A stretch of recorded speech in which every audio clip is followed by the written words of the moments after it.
안녕하세요. 저는 평범한 40대 중반 주부입니다. 전 남편과 이혼 후 홀로 딸아이를 키우고 있는 싱글맘이에요. 오늘 제가 썰밤 구독자분들께 들려드릴 이야기는 다름 아닌 제 전 남편에 대한 이야기인데요. 악연도 악연이라고 몇 년 전 전 남편과 너무 황당한 방식으로 재회했지 뭐예요. 그놈이 글쎄 재혼해서 저희 아파트 단지로 이사를 온 거예요. 그것도 13살이나 어린 새 와이프를 데리고 말이죠. 처음엔 그냥 무시하고 살려고 했는데 이 끼리끼리라고 그 새 와이프란 여자도 얼마나 쓰레기던지요. 참다 결국엔 제가 한 방 먹였거든요. 정말 속이 뻥 뚫리는 이야기니까 끝까지 들어주세요. 먼저 제가 왜 그놈과 어떻게 만나게 됐는지부터 말씀드릴게요. 그놈을 처음 만났을 때 저는 20대 꽃다운 나이였어요. 길을 걷고 있는데 그놈이 갑자기 다가와 말을 걸더라고요. 혹시 연락처 좀 알 수 있을까요? 정말 예쁘시네요. 라면서 적극적으로 대시를 했죠. 그런 만남은 익숙하지 않아서 당연히 거절하려고 했는데 첫인상이 참 괜찮더라고요. 키도 크고 얼굴도 나름 잘생겼고 말도 잘하고요. 무엇보다 자기 명함까지 주면서 이상한 사람 아니라고 필사적으로 절 잡더군요. 저 땡땡회사 과장입니다. 땡땡회사 아시죠? 우리나라 제일 가는 대기업. 알긴 하는데. 그런 회사 다니면서 이상한 짓 하겠어요? 저 길 가는 여자한테 이렇게 번호 딴 것도 처음이에요. 그만큼 그쪽이 제 마음에 들었다고요. 결국 저는 전 남편에게 번호를 줬고요. 며칠 뒤 만나 첫 데이트를 했고 전 남편의 적극적인 대시로 결국 사귀게 됐어요. 전 남편은 저보다 5살 연상이었는데요. 사실 처음 봤을 땐 나이에 비해 좀 노안이구나 싶었어요. 30대 초반치고는 이마에 주름도 좀 있고 눈가도 깊어 보이고, 그런데 남자들도 외모 관리 안 하면 늙어 보이잖아요. 남편도 그런 거라고 생각했어요. 노안이란 것만 빼면 남편은 드라마 속 남자 주인공이 아닐까 싶을 만큼 모든 게 완벽했어요. 사업하는 아버지 덕분에 집도 부자에 본인 역시 명문대를 졸업하고 대기업을 다니는데도 젠체하지 않고요. 저를 너무 많이 사랑해줬죠. 사귄 지 1년 만에 결혼하자고 하더라고요. 저도 결혼 정년기였고 전 남편이 워낙 제게 잘해줬으니까 단번에 승낙했어요. 그때만 해도 꿈에도 몰랐어요. 전 남편이 숨기고 있던 어마어마한 비밀을 말이죠. 중간에 의심스러운 점은 하나 있었어요. 자기는 결혼이 다 허례허식 같다면서 그냥 가까운 가족들과 진짜 친한 친구들만 몇 명 불러서 소박하게 식을 치르자고 했죠. 하지만 그것도 그쯤에 스몰 웨딩이 유행했기 때문에 별 생각 없이 넘어갔네요. 사랑에 눈이 멀었던 거죠. 식을 치를 때만 해도 정말 과분하고 좋은 남편을 만났다고 생각했어요. 하지만 결혼 생활이 시작되고 나서부터 이상한 점들이 하나둘씩 보이기 시작했죠. 우선 전 남편이 생활비를 제대로 안 줬어요. 처음엔 회사 사정이 어려워졌다면서 도저히 대기업 직장인의 월급이라고 생각할 수 없는 쥐꼬리만한 돈을 들고 오더니 나중엔 그마저도 주지 않았죠. 요즘 회사 사정이 많이 어려워. 과장급은 당분간 월급이 좀 밀릴 것 같아. 그래도 나중에 이자까지 쳐서 준다니까 조금만 기다려 보자고. 결국 제가 결혼 전에 모아뒀던 돈으로 생활을 이어갔는데요. 그쯤에 딸까지 태어나 입이 하나 더 늘었기 때문에 참 힘들었어요. 사업하는 시부모님에게 손을 벌려보자고 남편에게 은근슬쩍 얘기해봐도 결혼해서 내 가정을 꾸렸는데 그러고 싶진 않아. 나도 남잔데 자존심이 있다고 하면서 이상한 고집을 부리더군요. 그때라도 뭔가 이상하다는 걸 눈치챘어야 했는데 제가 남편의 두 얼굴을 알게 된 건 그로부터 몇 달 뒤였어요. 그쯤 남편이 지갑을 잃어버렸는데요. 신분증 재발급 받으러 구청에 가서 주민등록등본을 떼어왔는데 그걸 제가 우연히 보게 된 거죠. 정말 경악스러웠어요. 아이 글쎄, 이름도 생년월일도 완전히 다른 거예요. 여보, 이거 뭐야? 나이가 왜 이렇게 나와? 이름은 또 왜 다르고? 아, 그거 구청에서 잘못 입력한 거야. 내일 가서 정정해달라고 할게. 남편은 당황한 기색도 없이 그렇게 대답했는데요. 그게 말이 되나요? 의심이 들어서 몰래 인터넷으로 남편의 등본을 다시 떼봤어요. 그랬더니 웬걸, 남편은 30대 초반이 아닌 40대 초반이었어요. 저보다 무려 13살이나 많은 거였죠. 심지어 이름도 달랐고요. 그날 바로 남편을 추궁하니 갑자기 무릎을 꿇곤 그러더군요. 미안해 여보. 내가 나이가 많다는 걸 알면 당신이 안 만나줄 것 같아서 그래서 속였어. 이름도 내 본명이 너무 촌스럽잖아. 그래서 좀 멋있는 이름으로 소개하고 싶어서 그만. 그 말도 안 되는 변명에 헛웃음이 절로 나오더군요. 그게 말이 돼? 한두 살 먹은 애도 아니고 어떻게 결혼한 와이프한테 나이랑 이름을 속여? 당신 이거 사기 결혼이야. 알아? 아이, 사기라니. 기회 봐서 말하려고 했어. 진짜야. 그럼 진작에 말했어야지. 아이, 자꾸 화내지 마, 여보. 아이, 그래도 내가 당신을 사랑하는 마음 하나만큼 진짜라고. 남편은 간절한 목소리로 호소했지만 저는 이미 남편을 믿을 수 없었어요. 남편의 학력이며 직장 모든 걸 다 다시 확인해 봤는데요. 결과는 너무나 충격적이었어요. 명문대를 졸업했다더니 실제로는 지방에 있는 전문대 졸업이더라고요. 대기업 과장도 아니고 작은 부품회사 말단 사원이었고요. 설상가상 갑자기 집으로 빚 독촉장이 날아왔어요. 열어보니 웬걸 남편의 명의로 어마어마한 은행 빚이 잡혀 있더군요. 그뿐인가요? 10몇 장 넘는 신용카드가 모조리 다 정지돼 있었죠. 전 그때까지 남편이 그렇게 신용카드를 많이 갖고 있는지도 몰랐어요. 지금까지 제게 줬던 생활비며 결혼 전 전세금이며 전부 빚이었던 거예요. 빚을 빚으로 돌려막기 하고 있었던 거죠. 여보 미안해. 정말 죽을 죄를 지었어. 한번 거짓말하고 나니까 걷잡을 수가 없어서. 나 사실 쥐뿔도 없는데 있는 척하느라 집 전세금도 무리해서 대출받은 거고 그동안 당신한테 준 생활비도 다 카드 깡한 거야. 어떻게든 만회해보려고 빚내서 주식도 해봤는데 폭망했고. 미안해. 정말 미안해 여보. 그래도 제발 나 버리지 말아주라. 당신을 너무 사랑해서 그런 거란 말이야. 하지만 저는 그 순간 마음을 정리했어요.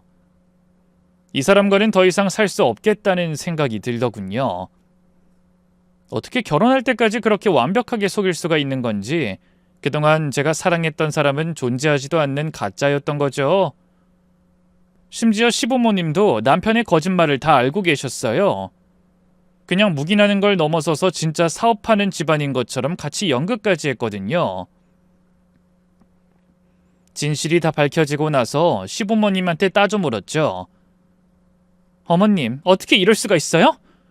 그이가 나이부터 학력까지 다 속이고 결혼하는 거 다 알고 계셨으면서 왜 저한테는 알려주지 않으신 거예요? 사업하는 집안인 것처럼 연기까지 하면서. 그랬더니 시어머니가 처음엔 잠깐 당황하는 기색을 보이더라고요. 하지만 이내 뻔뻔하게 돌변해서 이러는 거예요. 뭐가? 우리가 언제 거짓말했니? 사업 전에 했었어, 작게. 근데 망한 거지. 그리고 상철이가 한 말도 그래. 너한테 잘 보이고 싶어서 좀 포장해서 말한 거지. 아, 남자들 다 그 정도 허풍은 떨지 않어? 허풍이요? 13살이나 많은 나이를 속이고 학력에 직장까지 다 거짓말한 게 허풍이에요? 이건 사기예요.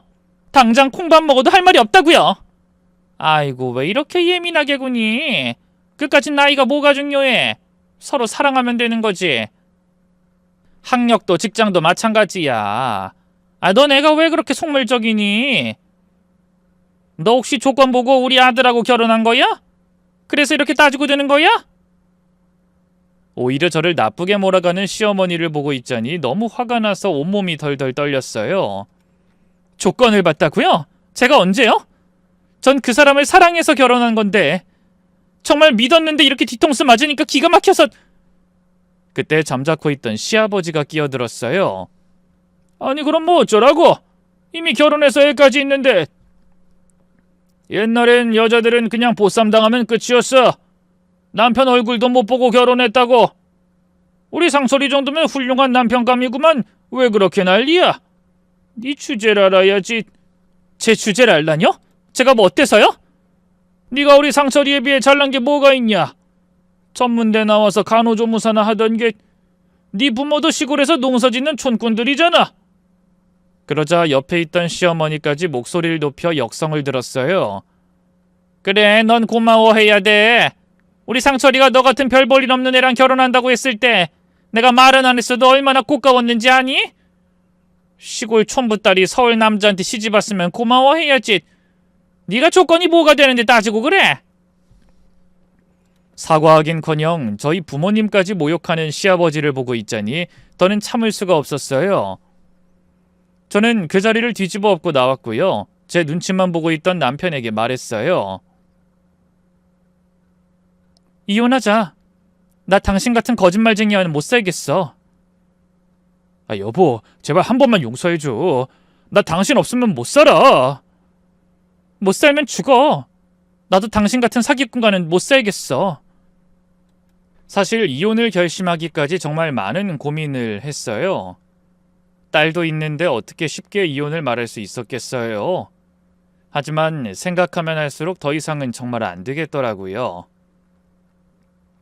나이, 이름, 학력, 직업, 정말 모든 걸 다 속였는데 부부간의 제일 중요한 신뢰는 당연히 깨져버렸죠. 혹시 바람을 피우고 있는 건 아닐까 의심까지 들었으니까요. 또 더 화가 났던 건 남편과 시부모님의 태도였어요. 잘못을 했으면 잘못했다고 인정하고 사과해야 하는 건데 오히려 저를 더 나쁜 사람으로 만들려고 했잖아요. 마치 제가 돈이나 조건만 보고 결혼한 속물인 것처럼. 제가 너무 깐깐하고 이해심 없는 사람인 것처럼 몰아갔죠. 그때 깨달았어요. 아, 이 사람들은 진짜 잘못했다고 생각하지 않는구나. 앞으로도 계속 이런 식으로 파렴치하게 살겠구나. 딸을 생각해서라도 이혼해야겠다는 결심이 서더군요. 물론 그냥 순순히 이혼하고 싶진 않았어요.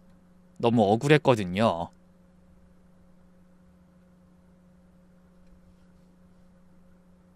그래서 변호사를 찾아가서 상담을 받아봤어요. 변호사님, 이런 경우에 위자료 받을 수 있나요? 일반적인 이혼이라면 어려울 수도 있지만 이 경우는 완전히 사기 결혼이네요. 혼인 취소 소송을 해볼 수 있어요. 혼인 취소요? 네, 이혼이 아니라 아예 혼인 자체를 무효로 만드는 거예요. 사기로 인한 혼인의 의사표시라고 해서 민법에 명시되어 있거든요. 그리고 이 경우 위자료도 충분히 받을 수 있고요. 변호사님 말씀을 듣고 희망이 생겼어요. 그런데 한 가지 조건이 있었어요. 다만 시효가 있어요. 사기 사실을 안 날로부터 3개월 이내 소송을 제기해야 해요. 다행히 그때가 사기 사실을 안 지 2개월쯤 지났을 때였어요. 하지만 생각지도 못한 문제가 있었죠. 바로 혼인 취소 소송을 할 경우 딸의 호적 문제가 복잡해진다는 거였어요. 결국 망설이다 딸을 위해 혼인 취소 대신 그냥 이혼 소송으로 방향을 바꿨어요. 대신 위자료랑 손해배상 청구는 확실히 진행했죠. 결과는 대만족이었어요. 위자료로 3천만 원, 손해배상금으로 2천만 원, 총 5천만 원을 받아냈거든요. 게다가 딸의 양육권과 친권은 당연히 제가 다 가져왔고 양육비도 매달 50만 원씩 받기로 했죠. 또 그놈은 사기죄로 집행유예 2년에 사회봉사 200시간을 받았고요. 시부모님도 공모 혐의로 벌금을 물어야 했네요. 법정에서 판결문이 낭독될 때 전 남편의 얼굴이 어땠는지 아세요? 완전히 새파래져서 말도 못하고 덜덜 떨기만 했죠. 시부모님도 마찬가지고요. 그 꼴을 보니 조금이나마 속았던 분이 풀리는 것 같더군요. 이혼 후에는 딸과 함께 다른 지역으로 이사를 갔어요. 그리고 전 남편에게 받은 위자료로 작은 반찬 가게를 차렸죠. 힘들었지만 정말 열심히 했어요. 새벽 3시에 일어나서 밤 10시까지 하루도 빠짐없이 반찬을 만들고 가게 문을 열었죠. 딸도 그런 제 고생을 아는지 정말 잘 자라줬어요. 공부도 곧잘하고요. 틈날 때마다 그 고사리 같은 손으로 제 어깨를 마사지해줬죠. 그렇게 몇 년을 평화롭게 살았는데 딸이 12살이 됐을 무렵 생각지도 못한 일이 터졌어요. 어느 날 마트에서 장을 보는데 갑자기 옆에서 누군가 제게 말을 걸더라고요. 실례합니다. 혹시 요 앞에서 반찬 가게 하시는 분이세요? 가게 지나가다 얼굴 본 것 같은데. 돌아보니 30대 초반으로 보이는 예쁜 여자가 서 있었어요. 명품 가방을 들고 있고 옷차림도 깔끔하더라고요. 네, 맞는데요. 저희가 이 동네 이사 온 지 얼마 안 됐는데 반찬 좀 주문하고 싶어서요. 네, 나중에 시간 날 때 가게로 한번 방문해 주세요. 저희 예약 주문도 받아요. 근데 저 혼자 일해서 최소 3일 전에 말씀해 주셔야 해요. 근데 바로 그때 그 여자가 저를 위아래로 훑어보더니 이런 말을 하더라고요. 부녀의 분들 말로는 이혼하고 딸 하나 키우신다던데 맞아요? 이혼했냐고 그렇게 대놓고 물어보는 사람은 처음이었어요. 좀 당황스러웠지만 그쯤엔 이혼녀에 대한 사회적 차별과 편견을 질릴 만큼 겪었기에 그냥 웃으며 넘겼죠. 네, 맞아요. 힘드시겠어요. 남편 없이 저 혼자 우리 아들 키웠으면 전 못했을 것 같아요. 반찬 가게가 뭐 돈이 얼마나 되겠어요. 딸 키우시기 팍팍하죠. 말투에 뭔가 동정하는 느낌이 있었어요. 그래도 손님이니까 친절하게 대답했죠. 괜찮아요. 딸이랑 둘이 먹고 사는 데는 충분해요. 원하는 대답이 아니었던 걸까요? 여자의 표정이 일순 차가워지더군요. 아, 그래요? 전 사실 남편이 벌이가 좋아서 일 안 해도 되거든요. 갑자기 왜 자기 남편 얘기를 하는지 모르겠더라고요. 떨떠름한 기분을 숨기고 입을 열었어요. 아, 그래요? 좋으시겠네요. 네, 남편이 사업을 하는데 요즘 정말 잘 되고 있어서 참 감사한 일이죠. 우리 남편이 일도 잘하고 저한테도 잘하고 정말 1등 신랑감이거든요. 아, 네. 그래서 반찬 주문하실 거예요? 반찬은 어떤 게 맛있어요? 전 요리를 잘 못해서. 그렇게 몇 가지 반찬을 추천해 드렸는데 계속 뭔가 거슬리는 느낌이 있었어요. 말은 정중하게 하는데 저를 좀 위에서 내려다보는 것 같은 느낌이었죠. 며칠 뒤 주문한 반찬을 좀 가져다 줄 수 있냐고 하기에 배달도 해줬는데요. 남편이 사업을 한다더니만 저희 아파트 단지에서 제일 비싼 동, 제일 큰 평수에 살더군요. 여자는 우쭐한 얼굴로 현관에서 절 맞이했어요. 잠깐 들어오실래요? 차라도 한잔하고 가요. 아니요, 가서 가게 마저 봐야 해서. 아쉽네요. 언니랑 친하게 지내고 싶은데. 언니라고 불러도 되죠? 제가 더 어린 것 같아서요. 네. 언니도 요 아파트 산다면서요. 어느 동에 사세요? 103동이요. 거기요? 제일 작은 단지네요. 여자는 여전히 저를 은근히 무시하는 느낌이었어요. 알고 보니 그 여자 아들이 저희 딸이랑 같은 반이었는데요. 묘한 경쟁의식을 느끼는 것 같더라고요. 그 뒤로 또 저희 반찬 가게에 다른 엄마들하고 같이 왔는데요. 저희 딸이 공부를 잘하니까 다른 엄마들이 칭찬을 좀 몇 마디 해줬어요. 정숙 씨 딸 정말 똑똑하네요. 이번에 전교 몇 등 했다고 했죠? 전교 3등 했어요. 어머, 대단하다. 혼자 키우시면서 그렇게 공부를 잘 시키시기 쉽지 않을 텐데. 그러니까요. 정말 기특해요. 제가 봐도 예의 바르고 똑똑하던데. 그러자 그 여자 얼굴이 확 일그러지더라고요. 근데 말이에요. 성적이 다가 아니잖아요? 갑자기 무슨 소린가 싶어 모두가 그 여자를 쳐다봤어요. 사실 요즘 아이들은 인성이 더 중요한데 은희 걔 저번에 저보고 인사도 안 하던데요? 성적만 좋으면 뭐해요? 사람이 돼야죠. 전 우리 아들한테 공부보단 바른 인성을 가르치려고 해요. 왜 그래, 민준 엄마 갑자기? 다른 엄마들이 말리는데도 아랑곳 않더군요. 솔직히 무슨 의도로 그런 말을 하냐고 따지고 싶었는데 뭐 같은 아파트 사는 데다 손님이잖아요. 뭐 괜히 얼굴 붉히고 싶지 않아서 그냥 참았네요. 결국 어색한 분위기 속에서 모두가 돌아갔죠.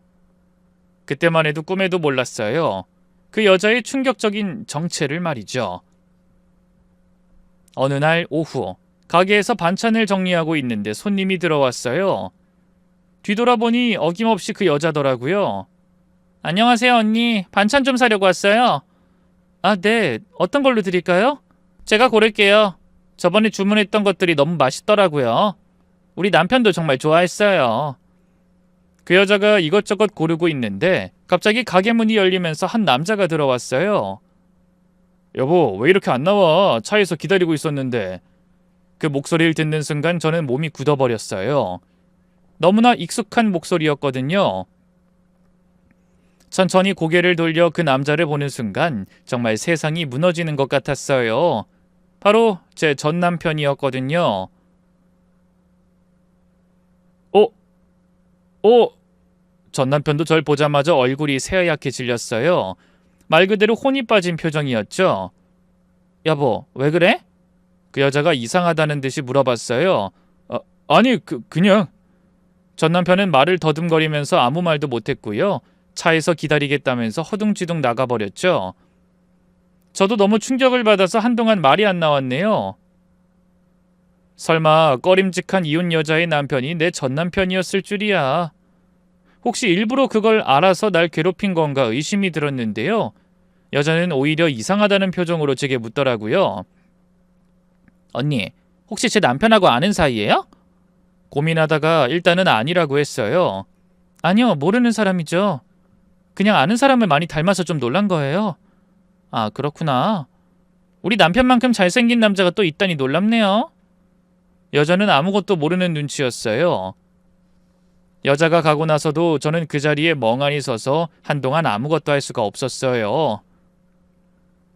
그 집 아들이 저희 딸이랑 나이가 똑같아서 처음엔 이 인간이 정말로 나랑 같이 살 때 바람을 피운 건가 했는데요. 부녀회장 아주머니한테 슬쩍 물어보니 웬걸 그 여자도 재혼이라고 하더군요. 아들은 전 남편과의 사이에서 낳은 거라 하대요. 본인은 감쪽같이 속이고 있는 줄 알던데 어지간한 아파트 사람들은 다 알더라고요. 어쨌든 충격이 어느 정도 가신 뒤엔 머리가 맑아졌는데요. 그제야 그 여자가 자기 남편에 대해 했던 자랑들이 생각나더군요. 명문대를 나와 사업을 한다느니, 벌이가 좋다느니, 1등 신랑감이라느니 문득 그 여자도 속고 있는 게 아닌가 싶더군요. 그래서 며칠 뒤 전 남편의 와이프가 다시 가게에 왔을 때 슬쩍 전 남편의 나이를 물어봤어요. 역시나 전 남편 와이프는 전 남편 나이를 10살이나 어리게 알고 있더군요. 뭐 사업이야 정말 성공했는지 모르겠지만 나이와 학력은 확실히 속였더라고요. 저한테 했던 짓을 똑같이 하고 있는 거였죠. 저는 그 순간 복잡한 감정에 휩싸였어요. 전 남편의 새 와이프한테 진실을 말해줘야 하나 말아야 하나. 그 여자도 저처럼 속고 있으니까 불쌍했지만 한편으로는 그동안 절 무시하고 괴롭힌 게 너무 화가 났거든요. 그래도 사람으로서 어떻게 그냥 두고 보겠어요. 고민하다가 결국 전 남편의 새 와이프에게 진실을 알려주기로 마음먹었어요. 아무리 그 여자가 밉다고 해도 저처럼 사기를 당하고 있는 걸 그냥 두고 볼 순 없었거든요. 그런데 전 남편도 완전히 바보는 아니었나 보죠. 어느 날 저녁 가게 문을 닫고 집으로 올라가는데 아파트 현관 앞에서 누군가 절 기다리고 있더라고요. 바로 전 남편이었어요. 정수가 오랜만이네. 몇 년 만에 다시 보는 전 남편의 얼굴은 많이 늙어 있었어요. 머리도 더 많이 빠졌고 주름도 깊어 있었죠. 뭐하러 왔어? 그게 잠깐 얘기 좀 할 수 있을까? 할 얘기 없는데? 제발 딱 5분만 부탁이야. 그놈의 표정이 너무 절박해 보였어요. 무슨 얘기를 할지는 뻔했죠. 그래도 일단 드러나 보자는 심정으로 물어봤어요. 뭔데? 여기서 말하긴 좀 그런데 카페라도 가서. 여기서 말해. 시간 없어. 전 남편이 주변을 두리번거리더니 작은 목소리로 말했어요. 혜진이 우리 와이프한텐 예전 일 말하지 말아주라.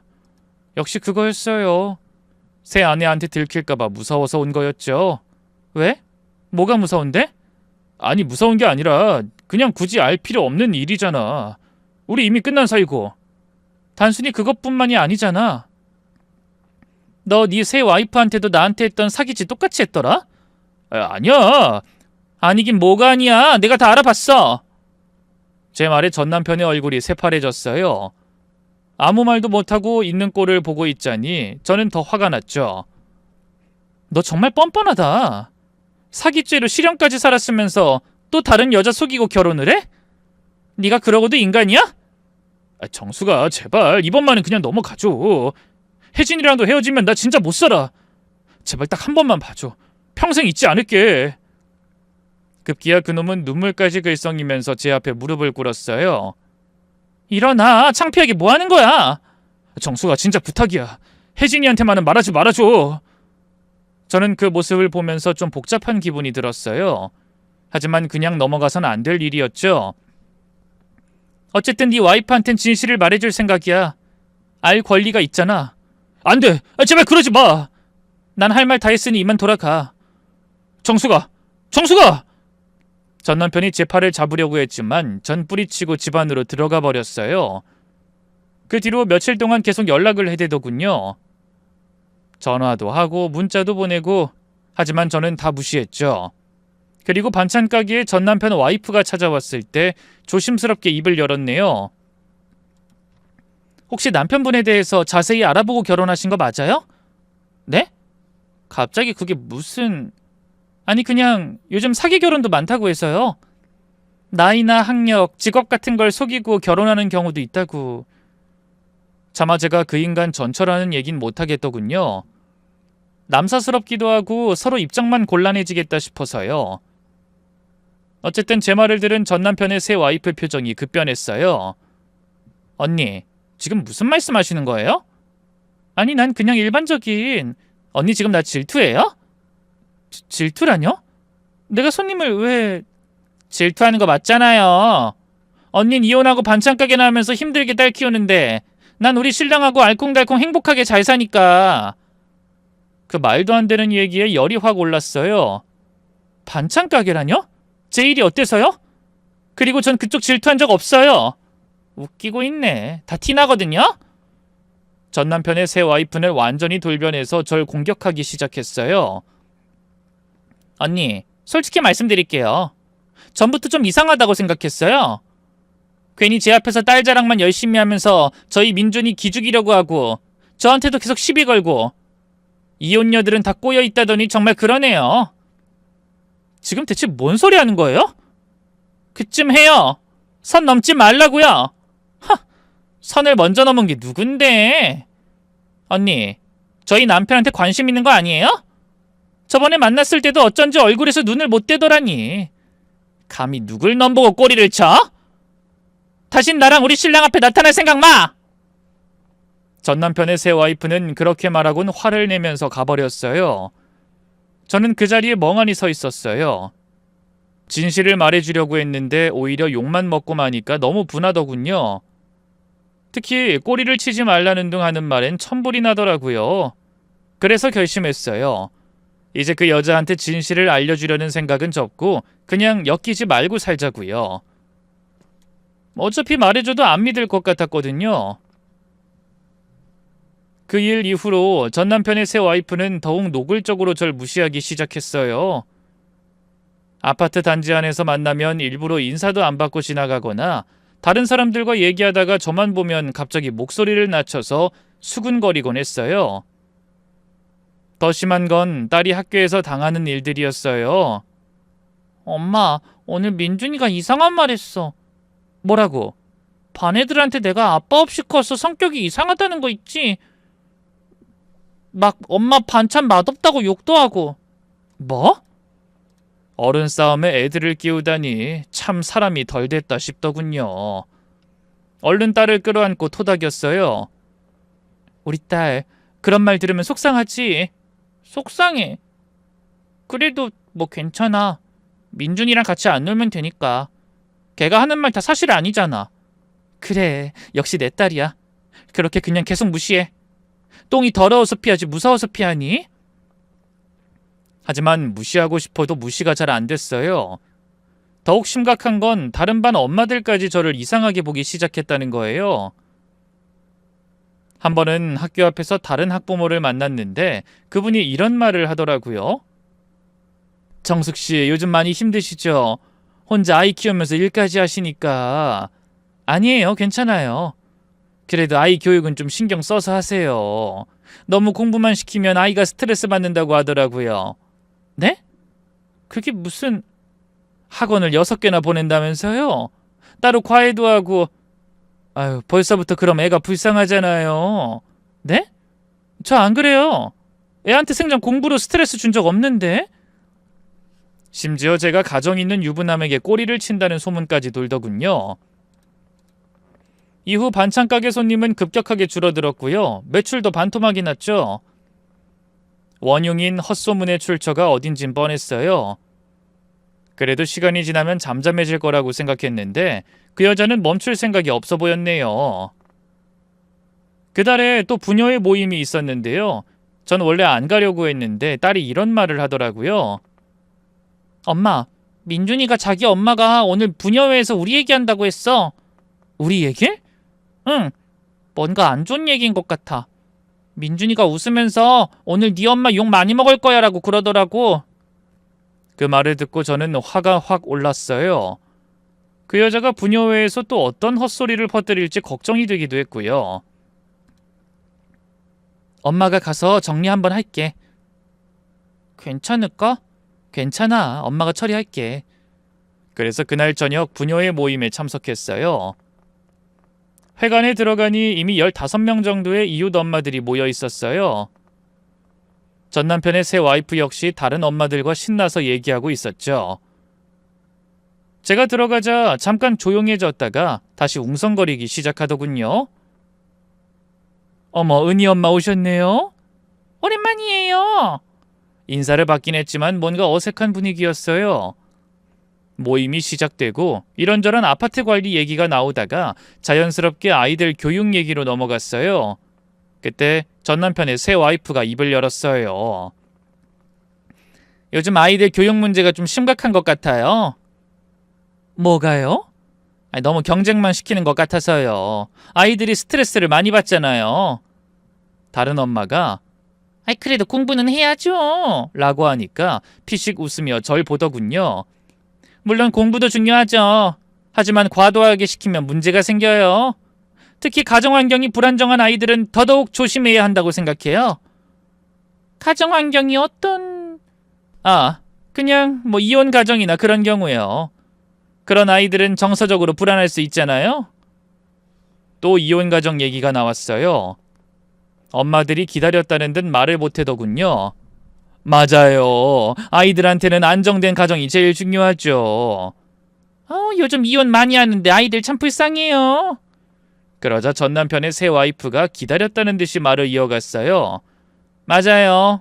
근데 문제는 그런 가정의 부모들이 아이 교육을 잘못하는 경우가 많다는 거예요. 어떻게요? 성적에만 집착하는 거죠. 아이한테 부족한 부분, 그러니까 아빠의 빈자리나 본인의 외로움 그런 걸 애 성적으로 채우려고 하는 것 같아요. 대놓고 절 겨냥하는 말에 모두의 시선이 저에게 집중됐어요. 그런 애들은 겉으론 멀쩡해 보여도 속은 골마 있는 경우가 많거든요. 피해야 돼요. 혹시라도 멀쩡한 우리 애들한테 무슨 악영향을 줄 줄 알아요? 저는 참을 수가 없었어요. 다른 건 몰라도 애를 건드리는 건 진짜 아니잖아요. 그래서 전 남편의 새 와이프를 향해 소리쳤어요. 당신 지금 뭐라고 했어? 우리 딸이 뭐가 어쩌고 어째? 그러자 그 여자는 눈도 깜짝 않고 태연하게 응수하더군요. 제가 뭘요? 전 언니 딸 얘기한 거 아닌데. 왜 찔려요? 우리 딸 얘기한 게 아니긴 뭐가 아니야. 누가 봐도 나랑 우리 딸 겨냥해서 얘기 꺼낸 거잖아. 당신 왜 그런 말도 안 되는 헛소문을 자꾸 퍼뜨리는 거야? 진짜 무고죄로 고소 한번 당하고 싶어? 무고죄로 내가 고소를 왜 당해요? 없는 말 한 적 없는데. 언니가, 아니 아줌마가 내 남편한테 꼬리친 거 맞잖아. 그런 주제 우리 남편이 수상하다면서 이간질까지 하려고 해? 아휴, 이래서 이혼녀하고는 상종을 하지 말아야 하는데. 이간질? 내가 네 남편한테 꼬리를 쳐? 드디어 폭로의 시간이 찾아왔어요. 저는 헛웃음을 삼킨 채 가져온 가방에서 봉투를 꺼냈어요. 미리 준비해둔 전남편과의 이혼 및 사기 소송 때 썼던 자료들이었죠. 제가 그쪽 남편을 그쪽보다 훨씬 잘 알거든요. 왜냐면 그 인간이 내 쓰레기 같은 전남편이니까. 제 말에 전남편의 새 와이프가 희게 질려 입을 벌렸어요. 뭐? 당신 지금 뭐라고 했어? 이게 뭔지 아세요? 저는 봉투에서 갖고 있던 남편의 옛날 주민등록등본을 꺼내 보여줬어요. 그쪽 남편 주민등록등본이에요. 저 만날 때 40대였으면서 30대라고 속였고요. 지금은 거진 쉰이죠? 뭐예요? 그쪽이 우리 남편 등본을 왜... 말했잖아요. 전 남편이라고. 그 자식이 저한테 이름, 나이, 학력, 직업 모든 걸 다 속여서 사기죄로 고소했었거든요. 제 말에 다른 부녀의 엄마들이 웅성거리기 시작했어요. 저는 기세를 몰아 계속해서 증거 자료를 하나씩 꺼냈죠. 그리고 이건 학적부예요. 서울 명문대 경영학과 졸업이라고 했죠? 실제로는 지방 전문대 기계과 졸업이에요. 거짓말! 거짓말 아니에요. 이것도 보세요. 저는 이번엔 재직증명서를 꺼냈어요. 사업한다고요? 저한텐 대기업 과장이라고 했었어요. 근데 실제로는 이름도 없는 작은 회사 말단 직원이었죠. 저한테 거짓말로 월급 갖다 주고 집 전세금 마련하고 하느라 빚만 억대였고요. 그런 놈이 몇 년 만에 빚 다 갚고 성공한 사업가가 됐다? 진짜 사업하는 거 맞아요? 순간 회관이 조용해졌어요. 모든 사람들이 숨을 죽이고 저희를 바라봤죠. 전 남편의 새 와이프는 거의 얼굴이 사색이 되어 있었어요. 그건 사업을 하는 게 맞긴 한데 저한테 돈도 갖다 줬다고요. 꾸준하게는 아니었지만 저한테 그랬던 것처럼 빚을 내서 갖다 줬을 게 뻔해요. 그도 아니면 도박이나 코인 같은 거에 손을 댔던가. 제 말에 전 남편의 새 와이프 얼굴이 점점 하얗게 변해갔어요. 아니에요. 우리 남편은 정말 사업이요? 혹시 어떤 사업하는지 자세히 알고 계세요? 직원이 몇 명인지, 매출은 얼마나 되는지? 그야... 전 남편의 새 와이프가 말을 더듬거리자 저는 가방에서 또 다른 서류를 꺼냈어요. 그리고 이건 사기죄 판결문이에요. 집행유예 2년에 사회봉사 200시간. 근데 그 자식이 또 재혼해서 그쪽까지 속이고 있다니 정말 파렴치한 놈이네요. 다른 엄마들이 어머나 세상에 하면서 웅성거리기 시작했어요. 전 남편의 새 와이프는 이제 완전히 패닉 상태가 된 것 같았어요. 잠깐만요. 그럼 언니 왜 진작에 말 안 했어요? 저 혼자 속고 있는 걸 알면서. 말하려고 했죠. 근데 당신이 뭐라고 했어요? 이혼녀가 자기 질투한다고 꼬리친다고 그러면서 믿으려고 했나요? 전 남편의 새 와이프는 할 말이 없었나 봐요. 그냥 벌벌 떨기만 했죠. 그리고 한 가지 더요. 저는 마지막 카드를 꺼냈어요. 그 자식이 저한테 했던 말 있어요. 혜진이한테만은 말하지 말아달라고. 무릎까지 꿇으면서 빌더라고요. 자기가 뭘 잘못했는지 뻔히 아는 거죠. 떳떳했으면 절 찾아와서 그렇게 빌었겠어요?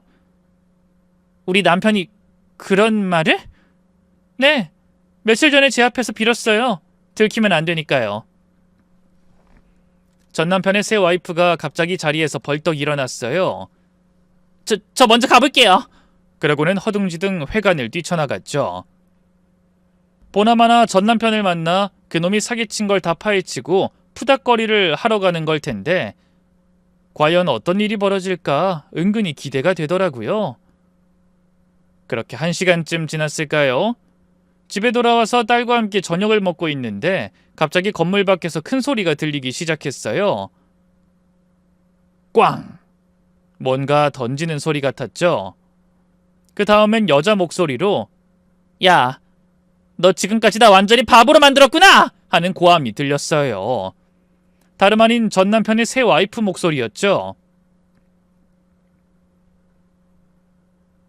밥을 먹던 딸이 두 눈을 크게 뜨고 물어봤어요. 엄마, 밖에 무슨 일이야? 부부싸움인 것 같으니까 신경 쓰지 말자. 에이, 어떻게 그래. 세상에서 제일 재밌는 게 싸움 구경인데. 어디 어른들 싸움을 구경하려고? 들어가서 얼른 자. 내일 학교 가야지. 그때까지도 딸은 전 남편이 같은 아파트로 이사 온 걸 모르고 있었어요.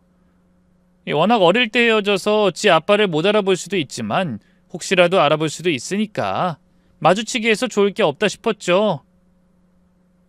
더군다나 전 남편은 같은 반 학생의 새아빠가 된 상태였으니까요. 다행히 딸은 큰 불평 없이 방 안으로 들어가 바로 잠자리에 들었고요. 혼자 남겨진 저는 상을 대충 치우고 밖으로 나가봤어요. 꼴 좋게도 전 남편이 지 와이프 앞에서 무릎 꿇고 싹싹 빌고 있었는데요. 이미 저 말고도 온 동네 사람들이 나와서 구경하고 있더군요. 여보, 내가 잘못했어. 제발 한 번만 용서해주라. 용서하긴 뭘 용서해? 나이부터 직업, 대학, 네 부모 재산까지 전부 다 거짓말이었잖아. 어떻게 사람을 이렇게 감쪽같이 속여? 내가 오늘 네 전 와이프 만나서 얼마나 개쪽을 당했는지 알아? 미안해 여보. 내가 그 여자한테 잘 알아듣게 타일렀는데. 타이르긴 뭘 타일러. 네가 가서 빌었다며. 너 사기꾼인 거 말하지 말아달라고. 네가 그러고도 인간이냐? 인간이야? 여보 진정해. 사람들이 다 들어. 들으면 어때? 어차피 너 사기꾼인 거 부녀 외에 다 퍼져서 모르는 사람 없어. 분을 이기지 못한 전 남편의 와이프가 전 남편의 머리끄덩이를 잡았어요. 그리고 온 힘을 다해 탈탈 터는 것도 모자라 박치기까지 했죠. 전 남편은 꼴사납게도 이마를 감싸지고 그대로 뒤로 나뒹굴었는데요. 전 남편의 새 와이프는 그 모습을 보면서도 여전히 울분에 차 있었어요.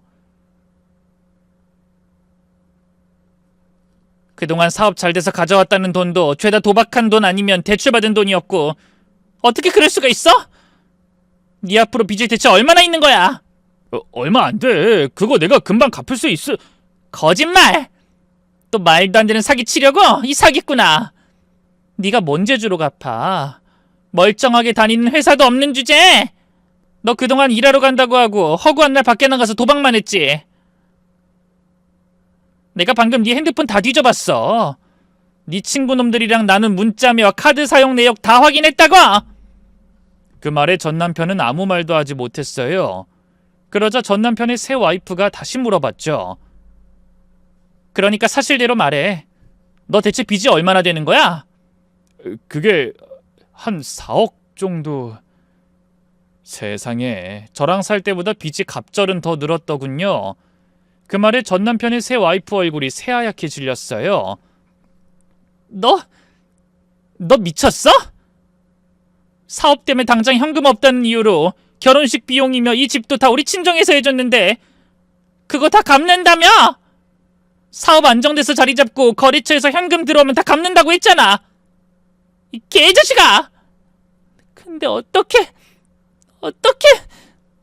미안해 여보. 정말 미안해. 내가 죽을 죄를 지었어.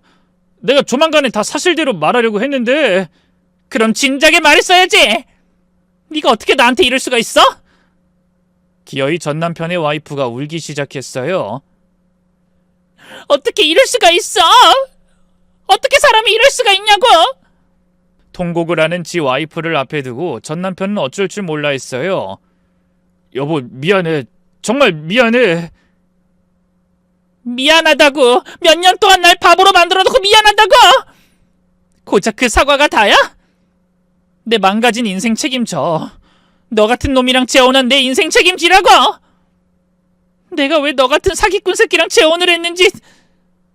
내가 대체 뭔 짓을 한 거야? 아무리 밉고 싫은 여자라 해도 그렇게 전 남편한테 당하고 우는 걸 보고 있자니 마음이 참 그렇더군요. 저를 호구 같다 하실 수도 있는데 측은한 마음이 들었어요.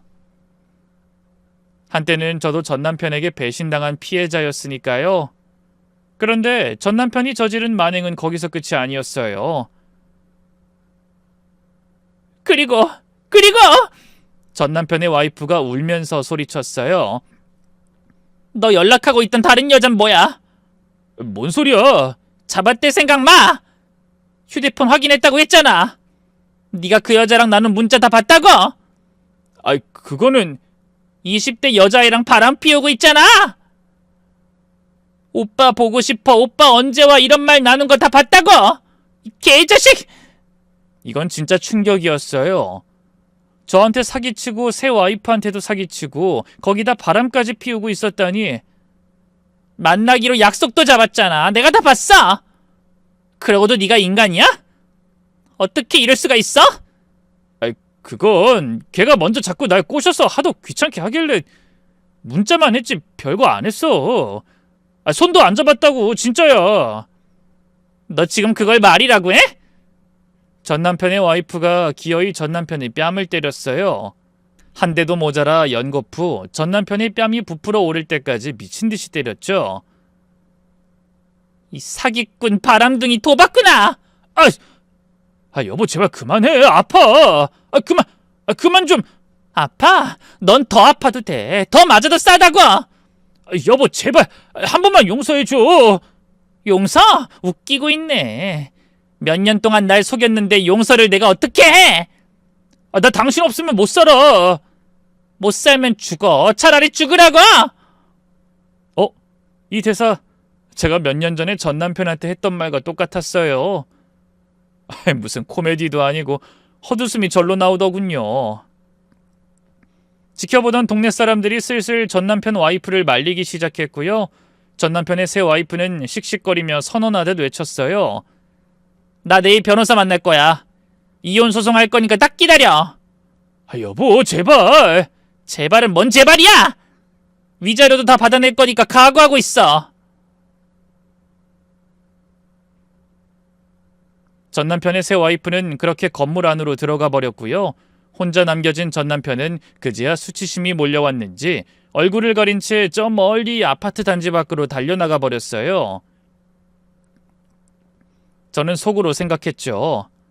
와, 정말 한 시간마다 완전 전 남편 인생이 뒤집어졌네.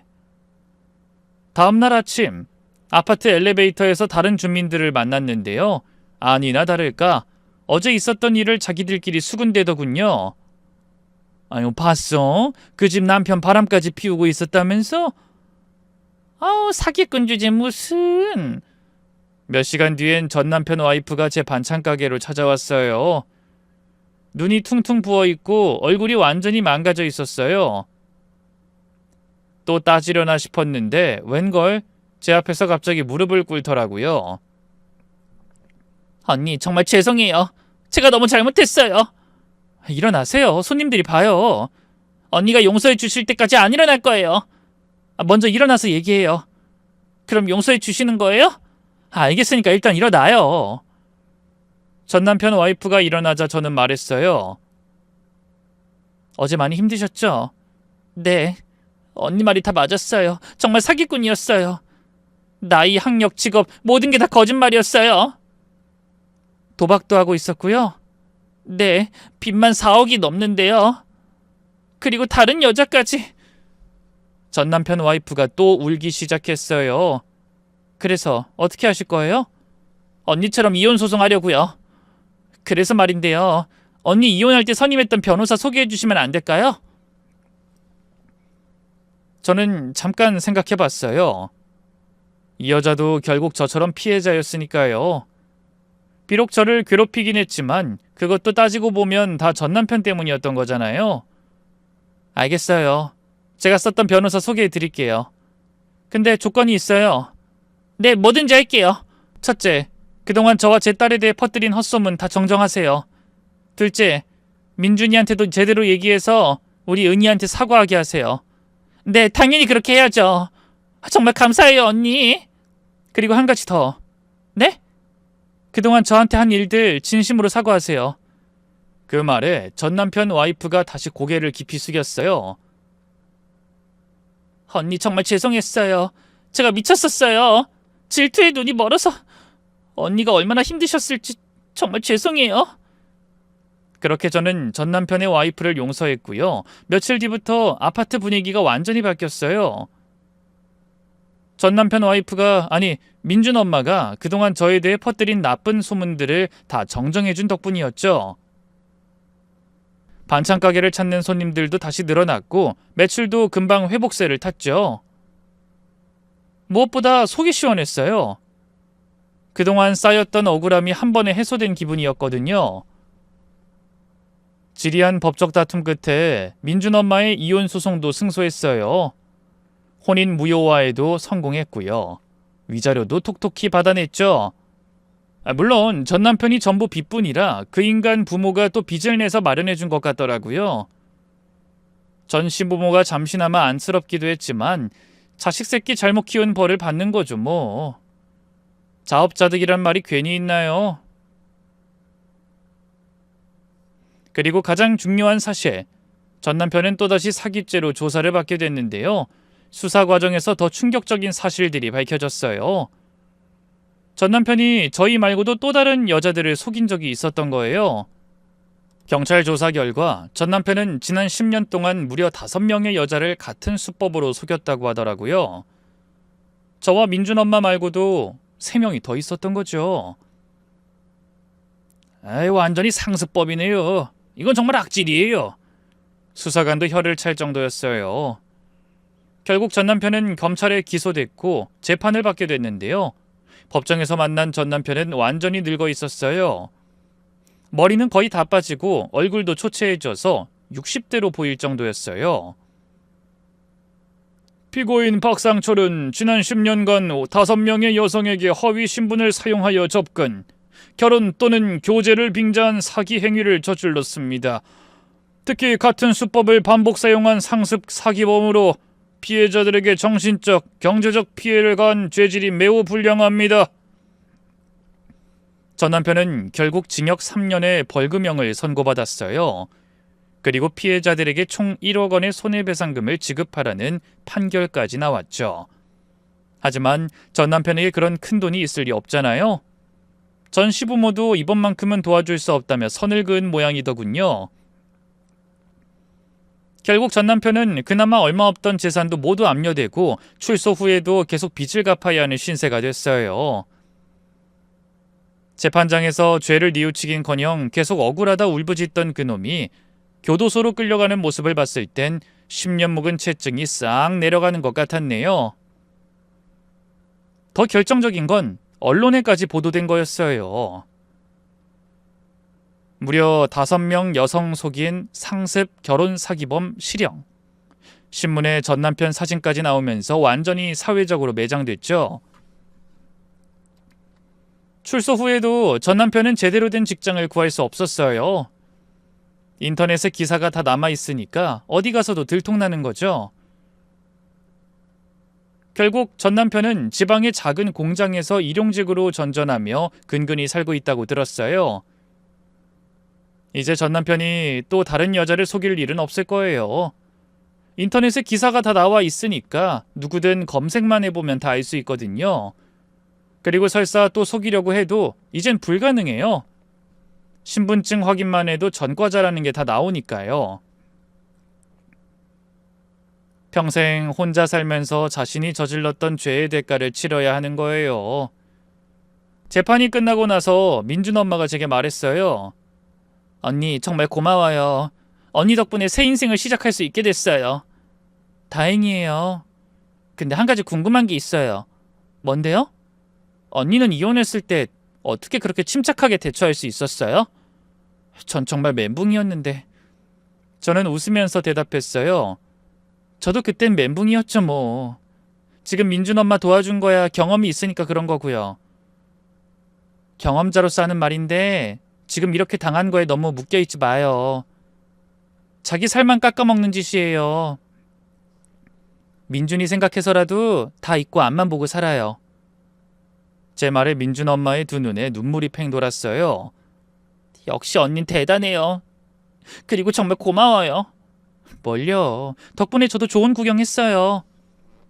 그 자식이 민준 엄마한테 얻어터지는 거 봤을 땐 어찌나 속이 시원하고 배꼽이 빠질 정도로 재밌던지. 이후 민준 엄마와 저는 나름 좋은 관계를 쌓아갔고요. 지금까지도 연락하고 얼굴 보며 지내고 있어요.